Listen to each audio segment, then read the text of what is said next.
ठरलं. तर मग या मालिकेच्या आजच्या भागामध्ये सायली अर्जुनला म्हणते, काय हो हल्ली तर प्रिया अश्विन भाऊजी यांच्यामध्ये ही वाद वाढतच आहेत ना. बघा ना, ज्यावेळी अश्विन भाऊजी प्रियासोबत बोलत होते त्यावेळी ती किती चिडचिड करत होती आणि मागून कोणाचा तरी आवाज आला. मला नाही वाटत की तो मैत्रिणीचा असेल. ती म्हणाली, तू मैत्रिणीचा आहे, पण मला तर ते आवाजवरून मैत्रिणीचा आवाज आहे हे अजिबातच वाटलं नाही. अर्जुन म्हणतो, हो मलाही तसंच वाटते, परंतु तो आवाज खूपच दुरून आला. त्याच्यामुळे नक्की कोणाचा होता हेही काही ओळखता येत नाही. तर सायली म्हणते, हो पण मला एकमात्र माहीत आहे, साक्षी गेली तरी सुद्धा त्यांनी महिप्त शिखरे सोबत असणारे संबंध अजूनही प्रियाने थांबवलेले नाहीत. तर अर्जुन म्हणतो, तसं जर असेल तर तिच्यासाठी ते धोक्याच आहे आणि आपण ते शोधून काढायचे आहे. चल आता आपल्याला निघावं लागेल आणि महत्वाचं म्हणजे आज काहीही करून बाबूला पनवेलमध्ये आणावंच लागेल. थांब, मी चैतन्याला फोन करतो असं म्हणत आता अर्जुन चैतन्याला फोन करतो. चैतन्य म्हणतो, बोल अर्जुन, काय झालं? अर्जुन म्हणतो, एक महत्वाचं काम आहे. आज तुला बाबूला तुळजापुरातून पनवेलला आणायचं आहे. तर चैतन्य म्हणतो, काय? परंतु अर्जुन, एक मिनिट मला सांग, तुला बाबूने या सगळ्या गुन्ह्याबद्दल सांगितलं? रविराज सरांचा अपघात त्यानेच घडून आणला होता हे त्याने कबूल केलं आहे, परंतु पनवेलमध्ये त्याला घेऊन येऊन अजून काही वेगळी माहिती आपल्याला सापडणार आहे का? तर अर्जुन म्हणतो, हो, बरीच काम अजून पेंडिंग आहेत.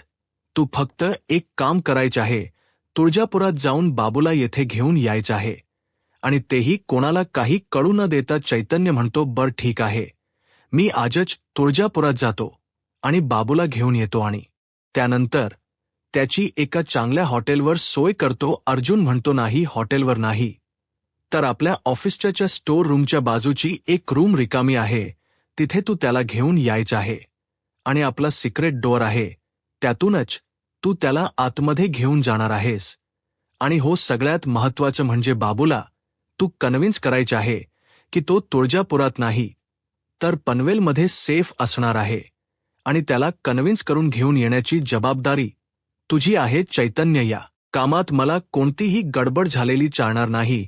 चैतन्य म्हणतो, नाही अर्जुन, तू काळजी करू नकोस, मी आजच तुळजापुरात जाऊन बाबूला स्वतःहून घेऊन येतो, तू अजिबात काळजी करू नकोस. अर्जुन म्हणतो, बरं ठीक आहे, मी फोन ठेवतो असं म्हणत अर्जुन फोन ठेवतो. तर सायली आता अर्जुनला विचारते, बाबू आजच पनवेलमध्ये येणार आहे का? तर अर्जुन म्हणतो की हो चैतन्य, त्याला अगदी व्यवस्थित घेऊन येईल, माझी खात्री आहे. तर त्यानंतर सायली अर्जुन तिथून निघालेले असतात तर दुसरीकडे पाहायला मिळतं नागराज काकांची कोंडी झालेली असते. त्यांना काय करावं काहीच कळत नसतं आणि म्हणूनच नागराज काका घराबाहेर पडत असतात. तर सुमन काकू नागराज काकांना विचारतात, कुठे बाहेर निघालात का? तर आता नागराज काका खूप चिडतात आणि सुमन काकूंना म्हणतात, बाहेर निघताना असं विचारायचं असतं का? तू म्हणजे ना मागच्या जन्मीची मांजर आहेस, मांजर, आणि या जन्मात आडवी येतेस असं म्हणतात. आता सुमन काकू म्हणतात, मी तुम्हाला एवढ्यासाठीच विचारत आहे की कुठेही जायचं असेल तर भाऊजींना सांगूनच जा, कारण भाऊजी तुमच्या येण्याची वाट पाहत असतात आणि तुम्ही जेवायला असणार आहात की नाही हे पण सांगून जा. आता मात्र नागराज काका सुमन काकूवर आवाज चढवणार तर त्याच वेळी तिथे प्रतिमा येतात आणि म्हणूनच नागराज काका म्हणतात, मी तुला म्हणालो ना, मी जेवायला आहे, मला एक महत्वाचा फोन करायचा आहे, मी आलोच असं म्हणत नागराज काका तिथून बाहेर निघून जातात. आता प्रतिमा हत्या रागानेच नागराज काकांकडे पाहत असतात. नागराज काकांचं नक्की काय चाललंय कोणाला काहीच कळत नसतं. तर दुसरीकडे प्रिया ही महिपा शिगरेंवर लक्ष ठेवून गोडाऊनमध्ये असते. तर त्याचवेळी आता प्रियाला नागराज काकांचा फोन येतो. प्रिया म्हणते, काय हो, तुमचा घसा अजूनही बरा झाला नाहीये का? तर नागराज काका म्हणतात, नाही ना, पण मी तुला काहीतरी सांगायला फोन केला आहे. तर प्रिया म्हणते, काहीच सांगू नका, कारण कसं आहे ना, तुमचा आवाज ऐकण्याच्या लायकच नाहीये. तर नागराज काका म्हणतात, तरी सुद्धा तुला ऐकून घ्यावंच लागेल. मी काय सांगते ना ते ऐकून घे. तर प्रिया म्हणते, काय सांगणार आहात तुम्ही? तर आता नागराज काका म्हणतात, मला रात्री यायला तिथे जमणार नाही. प्रिया म्हणते, म्हणजे काय 24 तास मी तुटी करायची आहे का? गप्पपणे तुम्ही इथे या. तर नागराज काका म्हणतात, अगं अगोदरच त्या महिपत्नीने माझ्या खशाची वाट लावली आहे आणि दादाने तर डोक्याची मंडी केली आहे आणि तू आणि माझं डोकं फिरवू नकोस. तर आता प्रिया विचारते, म्हणजे काय केले त्यांनी? तर आता नागराज काका म्हणू लागतात, दादाने सक्त ताकीद दिली आहे की मी रात्री घराबाहेर पडणार नाही आणि मी जर घराबाहेर पडलो तर दादा माझ्यासोबत येणार. त्यामुळे आज रात्री मला त्या महिपतोवर लक्ष ठेवायला येता येणार नाही. त्यामुळे तू काय करायचं ते कर, तू तुझं मॅनेज कर. प्रिया म्हणते, ओ तुम्ही काय बोलताय? म्हणजे तुम्ही तुमच्या दादाला घाबरून इथेच थांबणार आहात आणि मी माझ्या नव्याला काय सांगायचं आहे आणि इथे 24 तास थांबायचे आहे ते काही नाही. गप्पणे तुम्ही यायचंच म्हणजे यायचं. तर आता नागराज काका म्हणतात, मी म्हणालो ना मला ते शक्य नाही. आणि तुला कळतंय का प्रिया, मी जर इथून तिथे आलो तर काय होणार आहे? दादा माझ्या मागोमाग येणार आणि मग काय होणार? तिथे आपला सगळ्यांचा स्पर्धा फाश होणार आहे. म्हणजे मी इथून येणार, माझ्यासोबत दादा येणार, तू सुद्धा तिथे असणार आणि महिपा शिखरही तिथे असणार. म्हणजे सगळं काही आताच सिक्रेट समोर येणार आहे. तर प्रिया म्हणते, तुमची अवस्था तर दरवाजात बांधलेल्या कुत्र्यापेक्षाही भयंकर आहे. अहो 3 वर्ष तुमच्या भावाला गुंडाळत आलाच ना, मग आता सुद्धा गुंडाळा ना. आणि गप्पपणे या 3 वर्षात तुम्ही काहीच शिकला नाहीत का? अहो माझ्याकडून थोडं तरी शिकून घ्यायचं होतं, कसं गुंडाळायचं एखाद्या व्यक्तीला. तर नागराज काका म्हणतात, दादाला गुंडाळणं आता तेवढं सोपं राहिलं नाहीये, कारण दादाने तशी सक्त ताकीदच काढली आहे. खरं तर फरमान सोडला हे फरमान. आता प्रिया हसू लागते आणि म्हणू लागते, तुम्ही तिथे काहीही करा, परंतु इथे यायचं कारण तुम्ही तिथे तंगड्या पसरत टीव्ही बघत राहणार आहात आणि मी इथे 24 तास इथे सिक्युरिटीच काम करणार आहे का? ते चालणार नाही. तुम्हाला यावंच लागेल. आणि हो, तुमच्या दादाला काय सांगायचं ना ते तुम्ही बघा. प्रत्येक वेळी कारण देऊन मला इथे अडकून ठेवू शकत नाही तुम्ही, त्यामुळे तुम्हाला यावंच लागेल. असं म्हणत प्रिया रागानेच फोन ठेवते. परंतु प्रियाची होणारी चिडचिड आणि नागराची झालेली कोंडी हे पाहून इकडे मात्र महिपा शिखरेंना खूप आनंद होत असतो. आता महिप शिखरे गाणे गुणगुणत असतात, हस्तच प्रियाकडे पाहत असतात आणि म्हणू लागतात, काय मग बबली, आज नाईट ड्युटी तुझी आहे वाटतं, झोपू नकोस, डोळा लागला तर मी तुझा गळा चिरीन. तर आता प्रिया म्हणू लागते, तुम्ही असं का बोलताय? तुम्हाला असं का वाटते की मी तुमची दुश्मन आहे? अहो मी तुम्हाला कसं पटवून देऊ की मी तुमच्याच टीममध्ये आहे? तर महिपा शिखरे म्हणतात, नाही, तू कोणाच्याच टीममध्ये नाहीयस, तुझ्या टीममध्ये फक्त 3 माणसं आहेत. आता हे ऐकल्यानंतर प्रिया महिपा शिखरेंना विचारते, कोण? तर महिपा शिखरे म्हणतात, एक म्हणजे तन्वी किल्लेदार सुभेदार, दुसरी प्रिया मधुकर आणि तिसरी व्यक्ती आहे बबली लोखंडे. या व्यतिरिक्त तू चौथ्या व्यक्तीला तुझ्या टीममध्ये घेऊच देणार नाहीयेस. प्रिया म्हणते, ओ मी एवढी पण स्वार्थी नाहीये. एक वेळ तो नागराज स्वार्थी असेल, परंतु मी तेवढी स्वार्थी नाही. तर महिपा शिखरे म्हणतात, हो का? तुम्हा दोघांचीही ना सापाची जात आहे, सापाची कधीही उलटे फिराल आणि डसाल. परंतु एक गोष्ट लक्षात ठेवायची, मी सुद्धा महिपा शिखरे आहे. नाही जर तुमचं विष काढून तुम्हा दोघांचीही खणा दगडाने ठेचली तर नावाचा महिपा शिखरे नाही. 113% मी तुम्हाला ठेचणारच आहे, फक्त माझी इथून सुटका होऊन देत. तर प्रिया महिपा शिखरेंना म्हणते, परंतु मी तुमच्या टीममध्ये आहे, हे जर मी तुम्हाला पटवून दिलं तर खरंच मी तुमच्या सोबत आहे. तर महिप शिखरे म्हणतात, आली मोठी बबली मला मदत करणारी. आता महिपा शिखरे बोलताच प्रिया हसू लागते, त्यांच्या बाजूला खुर्चीवर बसते आणि महिपा शिखरेंना म्हणते, साक्षी जिवंत आहे हो ना? आता मात्र महिपा शिकरेंना धक्काच बसतो. महिपा शिकरे प्रियाकडे पाहू लागतात, कारण हे सत्य आता प्रियाला कळालेलं असतं. तर दुसरीकडे पाहायला मिळतं आता कल्पना ताई सायलीला म्हणतात, सायली, आज बीचची कोशिंबीर खरंच खूप छान झाली होती. आणि त्याचवेळी कल्पना ताईंच्या लक्षात येतं की अश्विन घरी आला आहे. आणि म्हणूनच कल्पना ताई सायलीला म्हणतात, सायली, अग अश्विनने काही खाल्लं असेल का, कारण अश्विन आत्ताच घरी आला आहे, सकाळी सुद्धा काहीच खाऊन गेला नाहीये. आणि तन्वी नेहमीप्रमाणे घराबाहेरच आहे. तर त्याचवेळी अश्विन आता प्रियाशी बोलत तिथेच येतो. तर प्रियाला म्हणू लागतो, तन्वी, अग तू घराबाहेर सकाळी गेलीस आणि आता म्हणतेस की रात्रभर तिथेच थांबणार आहेस. सेलिब्रेशन आहे.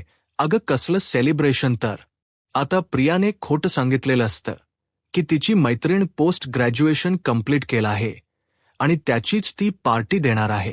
तर आता अश्विन म्हणतो, बरं पण अजून तिथे कोण आहे? तर आता प्रियाने नाव सांगितलेली असतात, श्रुती आणि रेवती. तर अश्विन म्हणतो, बरं ठीक आहे, तू पार्टी एन्जॉय कर, पण हो उद्या सकाळी लवकर खरी आहे. तर हे सगळं काही सायलीने ऐकलेलं असतं. सायली विचार करत म्हणते, श्रुती रेवती ही नाव आतापर्यंत मी कधीच ऐकली नव्हती. आणि हे सगळं काही प्रिया खोटं सांगत आहे, अश्विन भाऊजींना फसवत आहे. आता अश्विन तिथून निघून जात असतो, परंतु त्याचवेळी सायली अश्विनला आवाज देते आणि म्हणू लागते, अश्विन भाऊजी, प्रिया नक्की कुठे गेली आहे? आणि तुम्ही तिला रात्रभर घराबाहेर राहायची परवानगीही दिली आहे. तर आता अश्विन सायलीवर चिडतो आणि म्हणू लागतो, तुला काय करायचं आहे तसंही तन्विया खर्ची तू भाग मानतच नाहीस. वेळोवेळी तू हेच सांगतेस की तन्वीचा आणि या घराचा काहीही संबंध नाही. तर आता कल्पनाई म्हणतात, अश्विन, हे सगळं तन्वीने तिच्या वागण्यावरून ओढावून घेतलं आहे. सायली म्हणते, अश्विन भाऊजी, ती या घराची भाग आहे की नाही याच्याशी आता मला वाद घालायचा नाही, परंतु ती रात्रभर घराबाहेर राहणार आहे आणि ती एक मुलगी आहे. आणि असं असताना कुठल्याही गोष्टीची शहानिशा न करता तुम्ही तिला घराबाहेर राहायची परवानगीही दिली. तर अश्विन म्हणतो, मग मी काय करायला हवं होतं? तिच्यावर वॉश ठेवायला होता, तिच्या पाठलाग करायला हवा होता, की सगळ्यात महत्त्वाचं म्हणजे तिच्यावर संशय घ्यायला हवा होता? तुम्ही करता तेच मीही करायला हवं होतं का? आता मात्र प्रतापराव चिडतात आणि म्हणू लागतात, अश्विन गप्प बसायचं. अरे तुला कळतं का तू काय बोलतोयस? अरे या घरात यावेळी सर्वजण एकत्र असायला हवेत, घरात असायला हवेत, परंतु तुझी बायको कुठे आहे? तुझ्या बायकोचा काही पत्ता आहे का? अश्विन म्हणतो, ती यावेळी कुठेही असेल, कारण मी तशी तिला परवानगी दिली आहे. मी तिला कोणत्याही बाबतीत अडवणार नाही. तिला जे करायचंय ते ती करू शकते. त्यामुळे तुम्ही कोणीही ती कुठे आहे हे विचारू शकत नाही. ती या घरचा भाग नाही आहे ना, मग तिने आता कुठे असायला हो हे तुम्ही मला सांगायचं नाही. तर आता आपल्या वडिलांवर अश्विन आवाज चढवतो हे पाहून अर्जुनला खूप राग आलेला असतो. अर्जुन चिडतो आणि म्हणू लागतो, अश्विन, तुला काय वाटत रे? ती प्रिया सगळं काही खरं बोलते.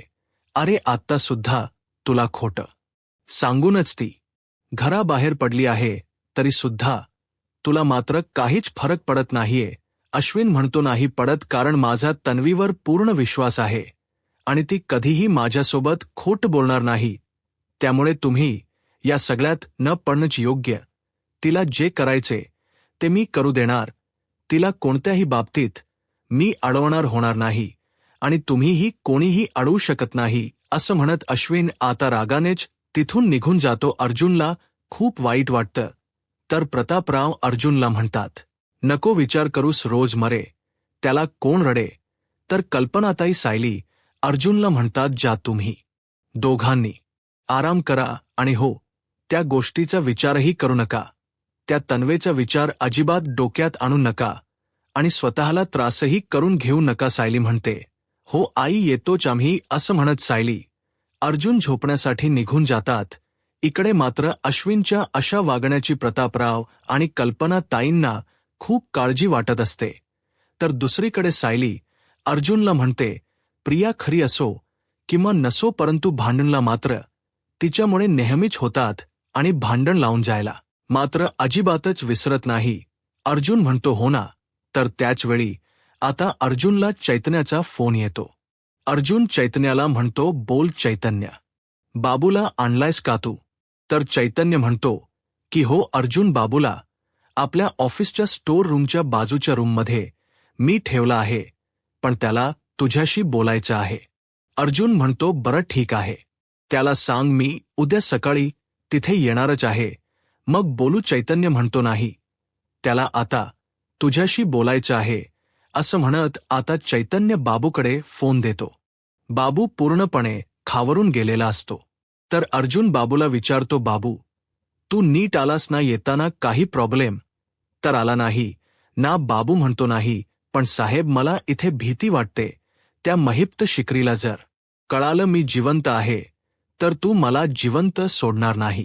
अर्जुन म्हणतो, बाबू तू काळजी करू नकोस, तू आमच्या तिथे सेफ आहेस, तू आमच्या सोबत आहेस, हे कोणाला कळणार नाही, त्यामुळे तू अजिबातच काळजी करू नकोस. आणि हो, उद्या सकाळी मी येईल, बाकी आपण बोलू. चल मग, तुला जर काही हो असेल तर तिथे चैतन्य साहेब आहेत, त्यांना सांग. असं म्हणत आता अर्जुन फोन ठेवतो. तर सायली म्हणते, बाबू आला आहे का? तर आता अर्जुन म्हणतो की हो बाबू आला आहे आणि तो अगदी व्यवस्थित आहे, मी उद्या बोलेन त्या बाबूशी. तर सायली अर्जुनला विचारते, तुम्ही बाबूला भेटायला जाणार आहात तेव्हा मी सुद्धा येऊ का? तर अर्जुन म्हणतो की हो, तू सुद्धा ये, आपण बाबूशी बोलू आणि त्यानंतर सिनियरची भेट घेऊ. घडलेला सर्व प्रकार सिनियरलाही सांगावं लागेल. तर सायली म्हणते, हो, ते सगळं काही आपल्याला करावंच लागणार आहे. तर सायली पुढे अर्जुनला म्हणते, काय हो, खरंच प्रिया पार्टीला गेली असेल का? मला तरी वाटत नाही की प्रिया पार्टीला गेली आहे. मला तरी असंच वाटते, प्रिया अश्विन भाऊजींना फसवत आहे. ती कुठेतरी वेगळ्याच ठिकाणी गेली आहे आणि मला पूर्ण खात्री आहे की महिप्त शिखरे कुठे आहे हे प्रियाला चांगलंच माहीत आहे, पण ती कळूही देणार नाही.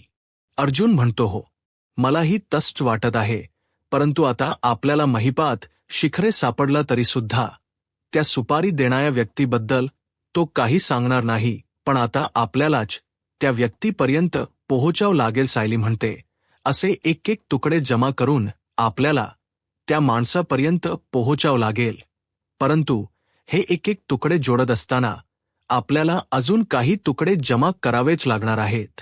तर अर्जुन म्हणतो की हो, एक एक गुंता तर सोडवावा लागणारच आहे, परंतु अगोदर आपल्याला बाबूशी बोलावं लागणार. चल, तू एवढा विचार करू नकोस, आपण नंतर बघू, आता आपण झोपूयात. असं म्हणत आता अर्जुन आणि सायली झोपायला जाणार, परंतु त्याच वेळी अर्जुनची मान दुखू लागते. सायली विचारते, अहो काय झालंय? अर्जुन म्हणतो, काहीच कळत नाही, अचानकच मान दुखायला लागली. सायली म्हणते, थांबा, मी तुम्हाला बाम लावून देते. असं म्हणत आता सायली अर्जुनला बाम लावून देत असते आणि त्यावेळी अर्जुनशी गप्पही मारत असते. सायली बाम लावतच अर्जुनला म्हणते, आम्ही आश्रमात असताना मधुभाऊ सगळ्या लहान मुलांना असे खांद्यावर घ्यायचे आणि खेळवायचे आणि मग काय, त्यांची मान दुखायची, मग मी त्यांना असाच बाम लावून द्यायचे आणि त्यांना बरं वाटायचं. अर्जुन म्हणतो, तुझ्या हातात ना एक वेगळीच जादू आहे. तर सायली म्हणते, फक्त हातातच नाही का, पायातही जादू आहे. अर्जुन म्हणतो, काय? तर सायली म्हणते, हो ना, ज्यावेळी मधुभाऊंची पाठ टुकायची त्यावेळी तर मी त्यांच्या पाठीवर उभी राहायचे आणि त्यांची पाठ चेपून द्यायचे आणि मग काय, मधुभाऊंना बरंही वाटायचं. अर्जुन म्हणतो, मग आता सुद्धा माझ्या मानेवर उभी राहा ना. तर सायली म्हणते, काहीतरीच काय, तेव्हा मी 8-10 वर्षाची होते, पण आता तुम्ही मला का सांगताय? तुमची लेक आली की तिला सांगा. आता हे ऐकल्यानंतर अर्जुन सायलीकडे पाहतो आणि विचारतो, काय? तर सायली म्हणते, अहो तुम्ही असे का वळलात? तुमची मान नाही का दुखत? अर्जुन म्हणतो, आता बरं वाटते, पण तू काय म्हणालीस? बोल बरं. असं म्हणत अर्जुन सायलीच्या बाजूला बसतो आणि म्हणतो, काय म्हणालीस? तू सांग ना. सायली म्हणते, मी कुठे काय म्हणाली? अर्जुन म्हणतो, तू काहीतरी म्हणालीस सांग मला. तर सायली लाजू लागते. अर्जुन म्हणतो, तू ज्यावेळी अशी लाजतेस ना, त्यावेळी माझ्या डोळ्यासमोरच सगळं असं ब्लर झालेलं असतं. मला काहीच दिसत नसतं, फक्त तुझा तो चेहरा. तर सायली म्हणते, काही सांगू नका. अर्जुन म्हणतो, खरंच पण मला सांग तू काय म्हणाली होतीस. तर सायली म्हणते, मी असं म्हणाली की तुमची लेक आल्यानंतर तुम्ही तुमच्या लेकीलाच सांगा पाठ चेपून द्यायला. अर्जुन म्हणतो, खरंच आणि हो, हा विचार तुझ्या मनात आला, पण तो विचार अंमलात आणण्यासाठी आणि खरा करण्यासाठी आतापासूनच प्रयत्न करावे लागतील. असं म्हणत अर्जुन आता लाजतच सायलीकडे पाहत असतो. आता सायली खूप लाजू लागते. दोघेही एकमेकांकडे पाहत असतात. तर दुसरीकडे पाहायला मिळतं प्रियाच्या बोलण्याने इकडे मात्र महिपा शिकरेना चांगलाला थग्गा बसलेला असतो. तर प्रिया महिपा शिखराकडे पाहते आणि म्हणते, काय झालं आता, का गप्प आहात, आता बोला ना. साक्षी जिवंत आहे ना. साक्षी जेलमध्ये कधी मेलीच नव्हती. खरं तर तुम्ही तिला अलगदपणे बाजूला केलंत आणि हो, आता मुक्तपणे जगात वावरत आहे, कोणाला काही कळू न देता. आता मात्र महिपा शिकरे प्रियाकडे पाहतात आणि प्रियाला म्हणतात, तुझ्या मेंदूला गंज वगैरे चढलीये का गण, माझी लेक मेली आहे हे अख्ख्या जगाला माहीत आहे आणि मी रडून रडून फार वेडा झालो, पण तुला मात्र काहीच माहीत नाही. आणि हो, असं वेश बदलून फिरता येतं, काग वावरता येतं, काग. असं म्हणत आता महिपा शिकरी प्रियाची उलटी शाळा घेत असतात आणि प्रियाला म्हणतात, असं रूप बदलून वावरणं म्हणजे तुला खाऊ वाटतं का. तर प्रिया हसतच महिपा शिकरेना म्हणते, नाही ना, हे अजिबातच खाऊ नाहीये. कारण कसं आहे ना, एका बाईला रूप बदलून वावरणं खरंच खूप कठीण आहे. म्हणूनच तर मी साक्षीला ओळखलं. तर मृपशिका म्हणतात, हो का. तर प्रिया म्हणते, हो, मी खरंच सांगते तुम्हाला, मी साक्षीला स्वतःच्या डोळ्यांनी बघितलं आहे. नागराजने मला सांगितलं होतं, परंतु कसं आहे ना, मी ज्यावेळी स्वतःच्या डोळ्यांनी पाहिलं त्यावेळी तर माझा पूर्ण विश्वास बसला. तर महिप शिकरे म्हणतात, म्हणजे तुला हे नागराज शेठने सांगितलं आहे. तर आता साक्षी म्हणते, कसला शेठ महिपात, सर तुम्ही जे नागराजला नाव दिले ना ते अगदी योग्य आहे. साप आहे तो, साप म्हणजे बघा ना, तुम्हाला दाखवतो की तो तुमच्या टीममध्ये, परंतु मागे वळून तुम्हालाच तोडसतो. तर त्यानंतर प्रिया म्हणते, अहो, मी तुमच्या टीममध्ये आहे हे तुम्हाला आतापर्यंत कळायला हवं होतं. मी जर तुमच्या टीममध्येच नसते तर हे सत्य पोलिसांना किंवा खराच सायली अर्जुनला सांगायला मला वेळ लागला नसता. तर आता महिपा शिकरे प्रियाकडे पाहतात. आता प्रिया महिपा शिकरेना पाणी देते आणि म्हणू लागते, जागे व्हा महिप, सर जागे व्हा. कारण कसं आहे ना, माणस केव्हाही बदलतात, अगदी तुमच्याच्या या नागरासारख्या मित्रासारखीच. कारण कसं आहे ना, गेली 25 वर्ष ज्याला तुम्ही तुमचा मित्र म्हणत आहात ना, तो मात्र बदलला आहे. त्याने मात्र तुम्हाला धोका दिला, परंतु मी तसं कधीच करणार नाही. पण हो, ज्याच्या नादाला लागून ह्या मुलीला तुम्ही जमलीत काढायला निघाला होताना, तीच मुलगी आज तुमचं रक्षण करती आहे आणि ही गोष्ट कधीच विसरू नका. असं म्हणत आता प्रिया महिपा शिकरेना आपण तुमच्याच बाजूने आहे हे पटवून देण्याचा प्रयत्न करत असते. प्रिया महिपा शिकरेना म्हणू लागते, आज तीच मुलगी जीवाच्या आकांताने तुमच्या मुलीचे रक्षण करते आहे. आता महिपा शिकरे विचार करू लागतात. तर प्रिया मनाशीच म्हणते, हा निघाला हुकमाचा एका, आता हा हुक्कमाच्या एका कधी बाहेर काढायचा तेही प्रियाच ठरवणार. असं म्हणत प्रिया आता रागानेच महिपा शिककडे पाहत असते. तर दुसऱ्या दिवशी सकाळी सुभेदारांच्या घरी सर्वजण एकत्र बसून नाश्ता करत असतात. तर आता विमलताई अस्मिताला म्हणू लागतात, अस्मिता ताई, अहो, तुम्हाला आवडतो म्हणून सायली ताईंनी उपमा बनवला आहे. तर अस्मिता म्हणते, थक्यू सायली. तर सायली म्हणते, थक्यू काय त्यात. तर त्यानंतर अस्मिताला सर्वच जण चिडवत असतात. तर प्रतापराव म्हणतात, अस्मिता, सध्या संपूर्ण घर तुझ्या भोवतीच फिरत आहे. तर कल्पनाताई म्हणतात, काही दिवसांसाठी, ज्या कारण एकदा का आपलं बाळ घरात आलं की नंतर सर्वजण त्या बाळाभोवतीच असणार आहे. मग बाळाला सोडून दुसरा कुठला विषयच नसणार. अर्जुन म्हणतो, अगदी बरोबर आहे. मला जर कोणी विचारलं की अस्मिताईची काळजी घेतोयस ना, तर मी त्यालाच विचारेन, कोण अस्मिताई? तर अस्मिता म्हणते, अर्जुन मार खाशीला. तर त्यानंतर अस्मिता म्हणते, सायली हल्ली तुझ्या हातचा नाश्ता मिळणं हे दुर्मिळ होत चाललं आहे. सायली म्हणते, सॉरी अस्मिता ताई, मला बाहेरच्या कामांसाठी लवकर घराबाहेर पडावं लागतं आणि म्हणूनच मग घरच्या कामांसाठी वेळ मिळत नाही. सॉरी अस्मिता ताई. अस्मिता म्हणते, अगं बरं ठीक आहे ना. तर कल्पना ताई म्हणतात, सायली अगं सॉरी कशाला बोलतीयेस? अगं घरची काम आणि त्यानंतर अर्जुनला मदत करणं हे तितकं सोपं नाहीये. तू करतेस ना, मग ते चालू असू देत, आमची काहीच तक्रार नाही. तर त्याचवेळी आता प्रिया येते. अश्विन आता ऑफिसला निघालेला असतो. अश्विन प्रियाला म्हणतो, तन्वी आलीस तू? प्रिया म्हणते, हो ना. हे काय अश्विन, तू ऑफिसला पण निघालास? अरे किचन फ्री असेल तर मी तुझ्यासाठी काहीतरी बनवलं असतं ना. आता मात्र अस्मिता, सायली, अर्जुन, प्रतापराव आणि कल्पनाताई या सगळ्यांनाच हसू येत असतं, परंतु सर्वजण आपलं हसू आवडतात. अश्विन म्हणतो, मलाही आवडलं असतं, परंतु मला जायला उशीर होतोय ना. ते राहू देत, पण तुझी पार्टी कशी झाली? प्रिया म्हणते, पार्टी तर खूप छान झाली आणि तसंही सानिकाने सगळं काही बाहेरूनच ऑर्डर केलं होतं ना. आता मात्र इथे अश्विनला प्रश्नच पडतो. अश्विन म्हणतो, सानिका अगं तू तर म्हणाली होती श्रुती पोस्ट ग्रॅज्युएट झाली, मग ही सानिका कोण आहे? आणि सानिका तर काल पार्टीमध्ये नव्हतीच ना, कारण तू तर मला श्रुती रेवती अशीच नाव सांगितली होतीस. आता मात्र प्रियाला धक्काच बसतो. प्रियाला काय बोलावं काहीच कळत नाही. तिच्या तोंडातून शब्दच खुटत नसतो. प्रिया खोट बोलत आहे हे तिथल्या तिथे सायली, अर्जुनने अगदी बरोबर ओळखलेलं असतं. सायली आता प्रियाकडे पाहू लागते, परंतु प्रियाच्या चेहऱ्यावरचा रंगच उडालेला असतो. तर येणाऱ्या पुढील भागामध्ये आपल्याला पाहायला मिळतं, नागराज काका महिप्त शिखरेना म्हणतात, आत्ताच महिप्त तुझा गेम केला असता कसा आहे ना? तुझा जर मी गेम केला तर तुझ्यासोबत माझं रहस्यही इथून जाईल, परंतु मी तसं काहीही करणार नाही. तर दुसरीकडे पाहायला मिळतं, आता सुमन काकू सायलीला म्हणतात, आतापर्यंत गप्प होते, परंतु आता गप्प राहणार नाही. सायली, अर्जुन, मला तुम्हाला काहीतरी सांगायचं आहे.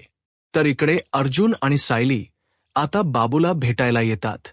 तर बाबू म्हणू लागतो, मला जेवढं त्या अपघाताबद्दल माहीत आहे, जेवढं आठवतं ते सगळं काही मी तुम्हाला सांगेन. तुम्हाला या सगळ्यामध्ये मी नक्कीच मदत करेन. तर आता सायली, अर्जुन नागराज काकांच्या सत्यापर्यंत कशा प्रकारे पोहोचतील? सुमन काकू नागराज काकांचा सत्य सायली समजले. यूट्यूब चॅनलला सबस्क्राईब करा आणि व्हिडिओ लाईक करा. धन्यवाद.